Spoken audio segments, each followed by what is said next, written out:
আজকের এই 12 জানুয়ারি 2024 শুক্রবার দিবাগত রাত্রিতে আমাদের সকলকে আখালিয়া হেফজি মাদ্রাসার জন্য কবুল করেছেন তার ময়দানে। এর জন্য সেই মহান মুনিবের দরবারে একবার শুকরিয়া করি আলহামদুলিল্লাহ। দরুদ ও সালাম বর্ষিত হোক আখেরি পয়গম্বর নবী কুল শিরোমণি ইমামুল আম্বিয়া নবী আহমদ নবী মোহাম্মদ রাসূলুল্লাহ সাল্লাল্লাহু আলাইহি সাল্লামের উপর। আল্লাহুম্মা আমিন, আল্লাহুম্মা সাল্লি আলাইহি, আল্লাহুম্মা বারিক আলাইহি। ভাইয়া, আমি আপনাদের সামনে সফলতাকে কেন্দ্র করে কয়েকটি কথা বলবো বলে নিয়ত করেছি। যদি আমার মাবুদ আমাকে কথা বলার তৌফিক দেন তো আমার তৌফিক ইল্লা বিল্লাহি আলাইহি তাওয়াক্কালতু ওয়া ইলাইহি উনীব। আল্লাহুম্মা আমিন। কথা হচ্ছে, আমরা যেখানে আছি এই জায়গাটার নাম হচ্ছে দুনিয়া। এরপরে আমরা যে জায়গাটা যাব সেটা পরকাল। দুনিয়ার সফলতা অবশ্যই এগুলো আমাদের প্রয়োজন আছে, কিন্তু প্রকৃত সফলতা হলো আখিরাত, বাকিগুলো ছায়া। এক নাস্তিকের সঙ্গে এক আস্তিকের কিছু কথা আলোচনা চলছে। তো বলছে, নাস্তিক বলছে যে আমি যা দেখি না তা বিশ্বাস করি না, যা দেখি তা বিশ্বাস করি, বিধায় আল্লাহকে দেখি নাই বিশ্বাস করব না। তো আস্তিক তখন বলছে, ঠিক আছে আপনি যা দেখেন তাই যদি বিশ্বাস করেন তো 10খানা আয়নাকে যদি এনে দেওয়া হয় আর পূব দিকে যদি একটা সূর্য উঠে, টোটাল কয়টা সূর্য দেখা যাবে? 11টা। কটা দেখা যাবে?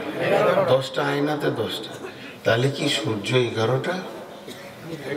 যা দেখো তা তুমি বিশ্বাস করো যখন, এগুলো তো দেখাই আছে পরিষ্কার, প্রত্যেকটা আয়নাতে একটা করে ঢুকে আছে। আসলে এটা তা নয়, এটাকে বলা হয় প্রতিচ্ছবি। এটা প্রতিচ্ছবি, কিন্তু অরিজিনাল একটাই, সূর্য। তো পৃথিবীর বুকে যে কামিয়াবগুলো আমরা দেখছি এগুলো প্রতিচ্ছবি, এগুলো আসল কামিয়াব নয়। আসল কামিয়াব হচ্ছে কিয়ামতের মাঠে ডান হাতে সার্টিফিকেট নেওয়া। বাকি পৃথিবীর যে কামিয়াব, আমি হাই সেকেন্ডারি, এইচএস, আমি গ্র্যাজুয়েশন, আমি এম.কম, এমএসসি, এমডি, মৌলানা, মুহাদ্দিস, মুফাসসির, বক্তা, তারপরে শাইখুল হাদিস, মাদানী, সালাফি, এগুলো সব প্রতিচ্ছবি। প্রকৃত কামিয়াব আল্লাহ তাবারক ওয়া তাআলা কোরআনে বলেছেন যে আমি যেদিন রেজাল্ট দিব সেই রেজাল্ট যে ডান হাতে নিতে পারবে ওটাই নাম কামিয়াব। এগুলো সব প্রতিচ্ছবি। আমরা কামিয়াবি খুঁজছি। আমাদের হিন্দিতে বা উর্দুতে বলে কামিয়াব আর নাকাম, বাংলায় বলে সফল অসফল। আর এই যে কামিয়াবি কোনটা, আমি আপনার পৃথিবীতে দৌড়ছি তো ধোকার পেছনে দৌড়ছি, মরীচিকার পেছনে দৌড়ছি। আল্লাহ কোরআনে বলেছেন, পৃথিবীকে বিভিন্ন রকম করে বলেছেন। এ হচ্ছে মাকড়সার ঘর। মাকড়সা ঘর বানায়, জাল টাঙে, দীর্ঘদিন থাকার আশা করে, সংসার পাতে, কিন্তু হালকা হাওয়া দিলেই সব সংসার গুটিয়ে যায়, মাকড়সা। তো পৃথিবী ঠিক সেই রকম। আপনার আমার বহুত কল্পনা, জল্পনা, পরিকল্পনা, উদ্দীপনা, ভালোবাসা, প্রেম, প্রীতি, মহব্বত, কিন্তু হালকা হাওয়া দিলেই এগুলো আর টিকবে না। একটু যদি পেটে ব্যথা উঠে, ভিতরে যদি শ্বাসকষ্ট হয়, তখন আত্মীয় স্বজন সেকেন্ডের জন্য সে ভুলে যাবে। আল্লাহ তাবারক ওয়া তাআলা সূরা রুমের মধ্যে বলছে যে আমি একবার বিজলি কড়াক যদি মারি, মেঘের গর্জন, বিজলি কড়াক হিন্দি বলে, তো ওটা যদি একবার দিই, তোমাদের সেকেন্ডের মতো তুমি নিজেকেই ভুলে বসো যে আমি থাকবো না যাব। এই তো তোমার জীবনের ঠুনকো অবস্থা। তো এগুলোর নাম কামিয়াব নয়, এগুলোর নাম কামিয়াব নয়, এগুলোর নাম মরীচিকা। তবে পার্থিব জীবনে প্রয়োজন আছে, কিন্তু সফলতার খেয়ালটা, টার্গেটটা থাকবে কিয়ামতকে সামনে রেখে। ফাআম্মা মান উতিয়া কিতাবাহু বিয়ামিনিহি ফাসাউফা ইউহাসাবু হিসাবান ইয়াসীরা ওয়া ইয়ানকালাবু ইলা আহলিহি মাসরুরা। যেদিন ডান হাতে সার্টিফিকেট দেওয়া হবে, সেই দিন ওই ব্যক্তি ডান হাতে সার্টিফিকেটটা নিয়ে কিয়ামতের মতো ভয়াবহ দিনে, মেহশর প্রলয়ের দিনে সে হাসবে, আনন্দ করবে এবং আত্মীয়র মধ্যে ঘুরবে, আর সে বলবে আমি কামিয়াব, আমি কামিয়াব, আমি কামিয়াব, আমি কামিয়াব, আমি পাস করেছি, আমি সাকসেস হয়ে গেছি, আমি আমি আমি আমার জীবনটাকে পরিপূর্ণতা পেয়ে গেছি। আর ও আম্মা মান উতিয়া কিতাবাহু বিশিমালিহি ওয়ারাআ ফি জাহরিহি, যার পেছন দিকে বাম হাতে সার্টিফিকেট দেওয়া হবে, ওয়াইয়াদউ সুবুরা ওয়ায়াসলা সাঈরা, সে মওতকে ডাকবে, মওতকে ডাকবে। মওতকে ডাকবে কেন? ওর মাথাতে একটা জিনিস আছে যে আমাকে পৃথিবী থেকে মওত যেমন নিয়ে চলে এসেছিল, পৃথিবীর যত মানে চিন্তা ছিল সব ক্লিয়ার করে মওত আমাকে বের করে নিয়ে চলে এসছে, তো কিয়ামতের মাঠ থেকে মওত আমাকে আরেকবার নিয়ে চলে যাক, তাহলে এই টেনশনগুলো আর আমার থাকবে না। আল্লাহ বলছে ডেকে লাভ নাই, ওয়ায়াসলা সাঈরা, তোমার জায়গা হবে জাহান্নামের ভিতরে। আল্লাহ রাসূল সাল্লাল্লাহু আলাইহি সাল্লাম আম্মা জান আয়েশাকে বললেন, তোমাকে কে কাঁদালো? উত্তরে বললেন যে আমি জাহান্নামের ভয়ে কাঁদছি। আম্মা জান আয়েশা প্রশ্ন করলেন, ইয়া রাসূলুল্লাহ হাল তাজকুরু আহলিকুম ইয়াউমাল কিয়ামা, কিয়ামতের দিনে কি বিবি বা আত্মীয় বলে আপনার মনে থাকবে? সেদিনও বিশ্বনবী বলেছিলেন তিন জায়গায় মনে থাকবে না, কাউকে মনে রাখতে পারবে না। সালাসাতা মাওয়াতিনা ফালা ইয়াজকুরুনা আহাদুন আহাদান, কেউ কাউকে মনে রাখতে পারবে না। সেই তিনটে জায়গা কি? একটা হলো যেখানে দাড়ি পাল্লায় ওজন করা হবে, আর যেখানে কামিয়াবি সার্টিফিকেট দেওয়া হবে, ডান হাতে বাঁ হাতে, ডান হাতে বাঁ। আমরা কামিয়াব নিজেকে মনে করছি, একটু টাকা হয়ে গেছে কামিয়াব, কোটিপতি কামিয়াব, বিল্ডিং হয়ে গেছে, টাইলস লেগে গেছে, মার্বেল পাথর লেগে গেছে কামিয়াব, ডাক্তার হয়ে গেছি কামিয়াব, বক্তা হয়ে গেছে কামিয়াব, কোটি টাকা ইনকাম করেছে কামিয়াব। এগুলোকে আমরা কামিয়াব মনে করছি, এগুলোকে মনে করছি যে এদের জীবনের সফলতা এসে গেছে। জি ভাই, আসলে এগুলো সফলতা নয়, এগুলো সফলতা নয়। সাহাবা রাদিয়াল্লাহু মাজমাইনেরা যে মাদ্রাসায় পড়েছিলেন, মাদ্রাসাটার নাম ছিল আসহাবে সুফফা, এবং সেই মাদ্রাসার শিক্ষক কে ছিলেন? নবী মুহাম্মদ রাসূলুল্লাহ সাল্লাল্লাহু আলাইহি সাল্লাম। তিনি এগুলো একটি সাহাবীকে এই রাস্তাগুলো দেখাননি, এগুলো একটাও দেখাননি, একটাও দেখাননি। জি ভাই, মানুষ মানুষ হবে, এর নাম কামিয়াব। আল্লাহ দেখেন, কোরআন নাজিল শুরু হয়েছে গারে হিরা থেকে, কোরআন নাজিল শেষ হয়ে গেল, কোরআন নাজিল আর আয়াত আসবে না, কোরআন নাজিল আর হবে না, নতুন আয়াত আর তৈরি হবে না, বিশ্বনবী পৃথিবীতে নাই, নতুন একটা হাদিস তৈরি হবে না। যেদিন আল ইয়াউমা আকমালতু লাকুম দীনাকুম ওয়া আতমামতু আলাইকুম নি'মাতি ওয়া রাদিতু লাকুমুল ইসলামা দীনা, কোরআনের শেষ আয়াত নাজিল হলো, জি শেষ আয়াত নাজিল হলো, সেই দিন বিশ্বনবী আয়াত শোনালেন। হযরত উমর ফারুক রাদিয়াল্লাহু তাআলা আনহু এই আয়াতকে নিয়ে পরবর্তীকালে উনি বলেছিলেন যে এবার ইসলামের পতনের দিকে যাবে। কারণ যখন কোনো জিনিস তৈরি হয়, কোনো গাছ যখন উঠে, নতুন ডাল নতুন পাতা গজায়, কিন্তু যেদিন তার মানে উত্তোলনটা বন্ধ হয়ে যায়, সেদিন থেকে তার ক্ষয় শুরু হয়। পৃথিবীর যে কোনো জিনিস তৈরি করেন, একটা লোহার গ্রিল তৈরি করেন, প্রতিনিয়ত ওটা 1 গ্রাম, 10 গ্রাম, 20 গ্রাম, 500 গ্রাম, এইরকম বাড়তে বাড়তে 500 গ্রাম, 200 গ্রাম, 400 গ্রাম বাড়তে বাড়তে ওটা 1 কুইন্টাল, 2 কুইন্টাল, 5 কুইন্টালের গ্রিল তৈরি হয়ে গেল। যেদিন ওটা কমপ্লিট হয়ে যাবে, সেদিন থেকে আর ক্ষয় শুরু হবে। তো ইসলাম যেদিন কমপ্লিট হয়েছে, যেদিন উঠছিল, প্রতিদিন শাখা পোশাখা আসছিল, কোনটা হালাল কোনটা হারাম, কোনটা হালাল কোনটা হারাম, এটা চলবে এটা চলবে না, সেটা বন্ধ যেদিন হয়ে গেল, সেদিন থেকে ইসলামের পতন শুরু হলো। আজকে যে ইসলামটা রাসূলুল্লাহ সাল্লাল্লাহু আলাইহি ওয়াসাল্লাম ছেড়ে গেছেন, সেই ইসলামটা 2024 সালে আর নাই, ক্ষয় হয়ে গেছে, অনেক ক্ষয় হয়ে গেছে।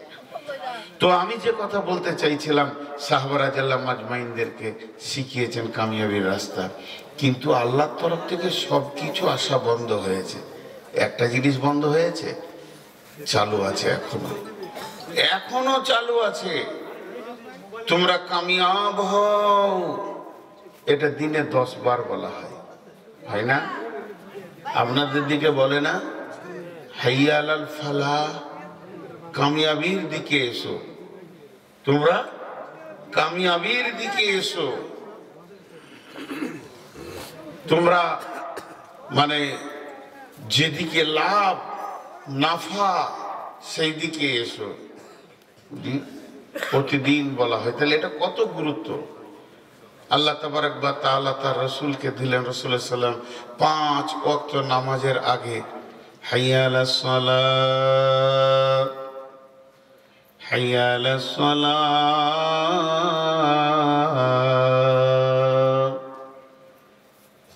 নামাজের দিকে এসো, সালাতের দিকে এসো। হাইয়া হাইয়া হাইয়া মানে ডাকা হচ্ছে, এসো এসো এসো হে মুসলিম সমাজ, এ মিলন মন্দিরে মিলেমিশে পড়ি সালাত, আঁটি বনার ফন্দিরে এ মিলন মন্দিরে। আবার বলছেন মুয়াজ্জিনকে, তুমি বলো হাইয়া আলাল ফালাহ, এসো এসো তোমরা কামিয়াবির দিকে এসো। তোমাদেরকে ডাকা হচ্ছে এমন একটা দিকে যেখানে সফলতা লুকানো আছে। এসো তোমরা সফলতার দিকে এসো। আয়াত বন্ধ হলো, ওহীও বন্ধ হলো, জিবরাইল আসবেন না, নবীজিও পৃথিবীতে আর বেঁচে নাই, নতুন হাদিস তৈরি হবে না। কিন্তু আমার রব এই প্রতিদিন 10 বার তার তরফ থেকে তার গোলামদেরকে সফলতার ডাক বন্ধ করেননি। এটা কতদিন চলবে? যতদিন পর্যন্ত পশ্চিম দিকে সূর্য না উঠবে, অতদিন সকলকে ডাকবে, এসো কৃষক এসো, ডাক্তার এসো, এসো মজদুর এসো, এসো কোম্পানি এসো, টাকাওয়ালা এসো, ভিখারি এসো, এসো নারী এসো, পুরুষ এসো, শিশু এসো, বৃদ্ধ এসো, এসো মাওলানা এসো, মুফতি এসো, মুহাদ্দিস এসো, মুফাসসির এসো, যত শ্রেণীর মানুষ তোমরা আছো, প্রতিদিন আমার রব 10 বার কামিয়াবির দিকে ডাকছেন, সফলতার দিকে ডাকছেন। গুরুত্বটা কতটা দিতে হবে? আজ সফলতার ডাককে বন্ধ করা হয়নি, ওহি বন্ধ হয়ে গেছে, কিন্তু সফলতার ডাকের বন্ধ হয়নি। কথা বুঝতে পারছেন? এবছর টোটাল বাংলাদেশে 10 দিন থাকবে, আর ফেব্রুয়ারিতে 5 দিন। আর পারছি না লম্বা সফর করতে, ডায়াবেটিস খুব বেড়ে গেছে। জি ভাই, দেখেন এটা একটা কথা। আল্লাহ তাবারক ওয়া তাআলা আর একটা কথা আপনাদেরকে বলি, আল্লাহ তাবারক ওয়া তাআলা কোরআনে কোথাও 1 বার কসম খেয়েছেন, কোথাও 2 বার কসম খেয়েছেন, কোথাও 3 বার কসম খেয়েছেন, কোথাও 4 বার কসম খেয়েছেন, কোথাও 5 বার কসম খেয়েছেন। আল্লাহ ওয়াদ-দুহা, ওয়াল্লাইলি ইযা সাজা, দুবার কসম খেয়ে নিলেন। আবার আল্লাহ 4 বার কসম খেয়েছে, ওয়াল ফাজরি ওয়া লায়ালিন আসরি ওয়াস সাফি ওয়াল ওয়াতরি ওয়াল্লাইলি ইযা ইয়াসরি। জি 5 বার কসম খেয়ে নিলেন এখানে। আবার দেখেন কোথাও 4 বার কসম খেয়েছেন। একটা কথা আপনাদের কাছ থেকে আমি শুনতে চাইছি, হালকা করে বলবেন, সেটা মিষ্টি সুরে উত্তর দেবেন। আল্লাহকে কি কোনো কাজ করতে গেলে আমাদের জন্য কসম খেতে হবে? আল্লাহ একবার বললেই যথেষ্ট। তিনি এমন একজন মাবুদ, তিনি এমন একজন মাবুদ, একবার বলাটাই তেনার জন্যে যথেষ্ট। কিন্তু আমাদের মাথাগুলো সব শেষ, এই জন্য আল্লাহ কসম এত বেশি খাচ্ছে যে ওটা গুরুত্ব বুঝাতে চাইছে। ওটা কি বুঝাতে চাইছে? গুরুত্ব। গুরুত্বটা যেন আমাদের দিলে ঢুকে যায়। আল্লাহর জন্য কোনো জিনিসের গুরুত্বর প্রয়োজন নাই, প্রয়োজন আছে আমাদের মতো অধমদেরকে গুরুত্ব বুঝাতে চেয়েছেন। একটু উদাহরণ দিই। ইনি আমার পাশে বসে আছেন, উনি বলছেন আপনি এটা হাফ বোতল খান। আমি বলছি খাবো না। আবার বলছেন না খান। তো আমি বলছি না খাবো না। 3 বার যখন হয়ে গেল তখন এবার আমার মনটা রাগ হচ্ছে আর কি, একটু রেগেছি। একটু খান, খুব ভালো। আমি বলছি দেখেন বিরক্ত করেন না, খাবো না। আর বলছি খান তো না, আল্লাহর কসম খাবো না, আল্লাহর কসম খাবো না। তখন উনি বুঝেছেন যে এবার রেগেছে, কিন্তু উনি মনের দিক থেকে ইচ্ছা করছে আমাকে একটু বেশি রাগাবে আর কি, বুঝছেন কি না, টেস্ট করছেন। তো উনি তার কসম খাওয়ার পরও বলছে আচ্ছা ভাই আমি হাফ বলেছিলাম তো আর একটু কম করে খান খান। তখন আমি রেগে গিয়ে বলছি আল্লাহর কসম, আল্লাহর কসম, আল্লাহর কসম, আল্লাহর কসম, আল্লাহর কসম। কবার বললাম? 11 বার খাবো না। তাহলে এবার গুরুত্ব বেশি হলো কি না? দেখেন আল্লাহ কসম খেয়েছেন 11 বার। আল্লাহ কবার কসম খাচ্ছেন? 11 বার। বিসমিল্লাহির রহমানির রহিম। والشمس وضحاها والقمر إذا تلاها والنهار إذا دلاها والليل إذا يغشاها والسماء وما بناها والأرض وما طحاها ونفس وما سواها فألهمها فجورها وتقواها। কটা কসম খেলেন? 11 বার। মহব্বতের সঙ্গে সবাই বলি কয়বার কসম খেলেন? 11 বার। 11 বার কসম কি আল্লাহ কত বড় কথা বলতে জানেন? ছোট্ট কথা। قد أفلح من زكاها وقد خاب من دساها। এই ছোট কথাটা বলার জন্য 11টা কসম খেলেন। দেখেন খালি এই জায়গাটা একটু বোঝার চেষ্টা করি, ধারাবাহিকভাবে প্রতিটি কথা বোঝার চেষ্টা করব।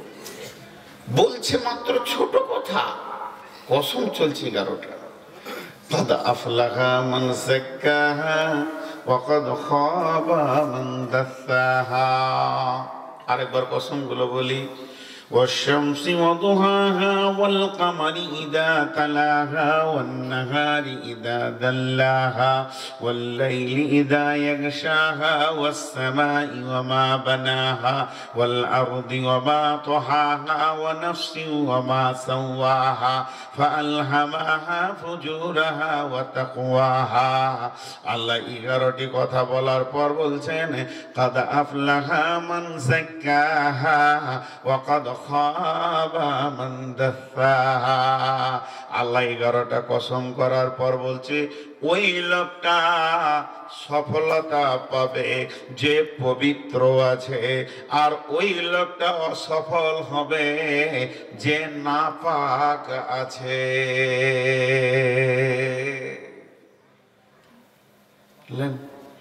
সফলতার রাস্তা কি বলছে? পবিত্র হয়ে যাও।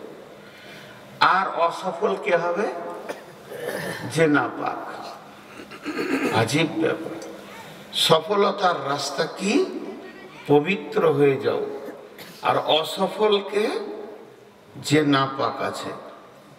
আপনারা আমার সঙ্গে একটু, আমি জোরে চিল্লানো ভালোবাসি না, আমি নিজেও চিল্লাই না, চিল্লানো ভালোবাসি না। গাধা